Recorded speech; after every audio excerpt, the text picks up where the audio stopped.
you haven't read the title, this is going to be about desert levels in video games. I've seen lists about lava levels, water levels, forest levels, and even amusement park levels. And now I think I can add desert levels to the table. Once again, I'm sorry if you were looking forward to top 10 worst boss battles, but I don't think I'm ready to make that list yet. For now, let's just go with this list.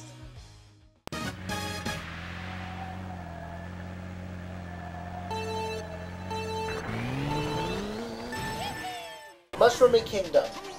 Some people might call it completely lazy since the layout is that of stage 1 in the original Super Mario Bros., but I think it's quite nice. So why is it all desert-like? Well, I remember hearing that Sakurai designed it like that to poke fun at the original design of the Mushroom Kingdom. I can't remember where I heard that though. I'm not going to watch every video on YouTube just to find the answer to my question.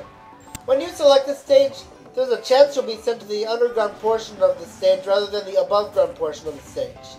This section has the already cool stuff in the original, such as walking above the ceiling and these columns of moving platforms. Chapter 15 of Fire Emblem Shadow Dragon, also known as an Oasis of Magic. I don't know why, I really like this stage. I guess it's just because of how it depends on your strategy, just like the rest of the game. The Kingdom of Kaiden is in this desert, and Garnov has taken over it.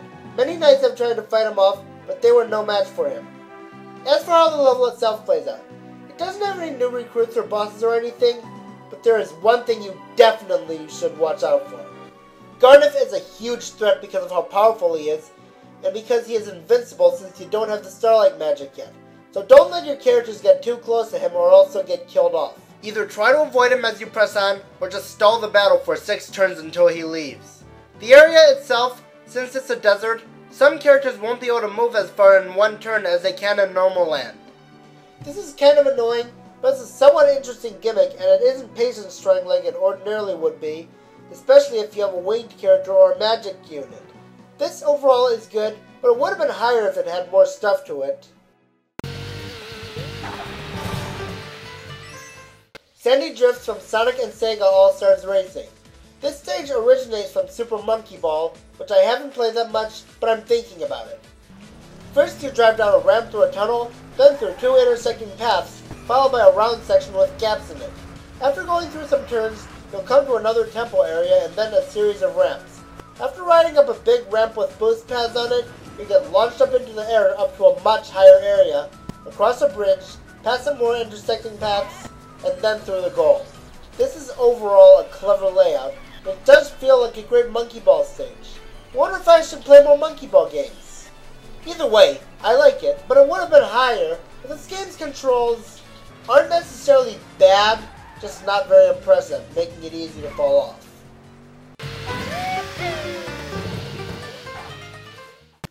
Route 228. Similarly to the desert of Route 111 in Pokémon Ruby and Sapphire, this route has a sandstorm blowing so it can hurt your Pokémon in battle. Except this route is even better designed. While the desert of Route 111 was wide open, making the exploration better, this area has a bigger variety of stuff. Instead of just sand, there are also some cliffs and tightropes that you can ride your bike on. It has some oasis pools in it too. And the Pokemon found here are some of the highest level Pokemon found in the game. It has a move tutor that will teach you the strongest move for your starters. The music that plays here is also quite catchy. It's actually quite fitting considering how you can't get to this area until after you beat the champion. Fun fact, in Diamond and Pearl, there's an old man who says he has a grandson who loves to read, and has a library of books on extrasensory perception. Well, a few people know about this guy, and they asked this question. Is this guy's grandson Lucien of the Elite Four? Here I am asking again, why doesn't anyone play Rumble Racing? So Refined is the first unlockable level in the game, and I wish I had unlocked it earlier. It's pretty much your average canyon desert level, and it has some great shortcuts, including ones that go through tunnels. There's even a small section that seems to go through somewhat of an oil field or something.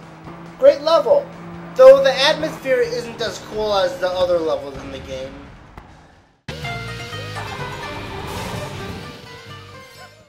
Cactus Point from Frogger, he's back.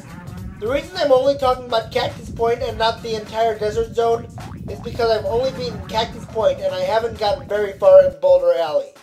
and I don't think I can get back to it because the disc is scratched up. So Cactus Point it is. There are a lot of stuff here. Instead of the cars like in the original stages, you have to make your way through a buffalo stampede to get to the main part of the level.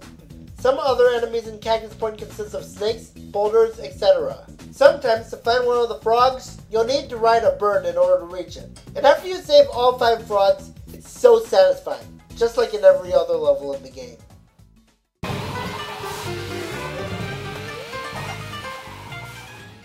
I know a lot of people hate this level, but I'd have to disagree with them. Dusty Dunes Galaxy has not 6, but 7 missions. The first mission is Soaring on the Desert Winds. Here, you use dust storms to help you float and go through a side-scrolling dungeon segment and wall jump up walls. Mission 2 is called Blasting Through the Sand, which has parts that include you riding on a giant sand current to get to the starships, which I find to be more enjoyable than most people do, and a part where you ground pound a switch on a tower to make it appear on the other side of the planet. There are even holes in the planet that you can use to go through it. In Mission 3, also known as the Sunbaked Sandcastle, there is stuff like riding the rising sand past blocks, collecting star chips around a tower while you raise and lower the sand level, kicking a coconut to a planet to help you defeat a Pokey, and trying to make it through the tower before it floods with sand. Sandblast Speed is just a speed run of the Blasting Through the Sand mission. I'll admit these kinds of missions are kind of a waste of stars that they could have used on a more creative mission.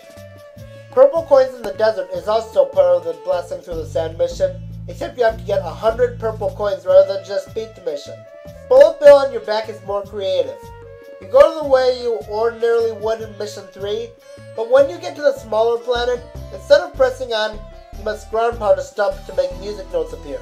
Collect them all to make a secret launch star appear that will lead you right to the planet with bullet bills on it, and you'll guide them into a cage holding a star.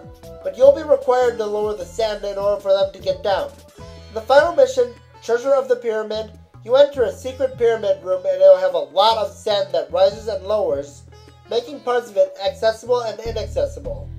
Once you get all 5 of the star chips, the star is yours and it's so satisfying.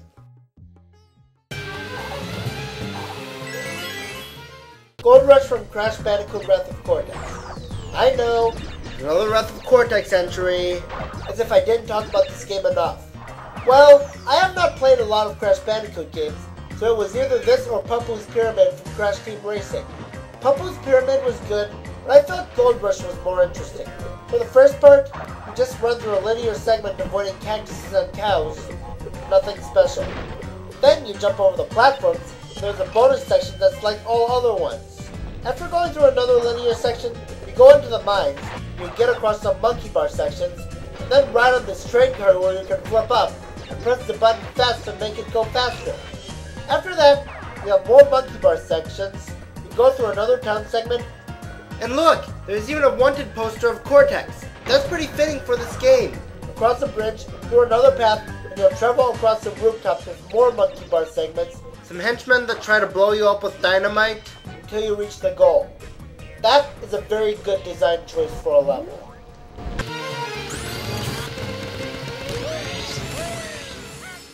I'm sorry to say that though there are 2 Sand Ocean levels in the game, I've only played the surface slide one. I have yet to play the lateral shift because it's part of the Diamond Cup, which requires you to beat the 3 other cups on standard difficulty, which is extremely difficult thanks to this game's difficulty. I don't know what it is. I think it's the atmosphere and how much detail is put into the background that makes me love this track so much. Maybe it's because of how high tech it is. Either way, it's an enjoyable track.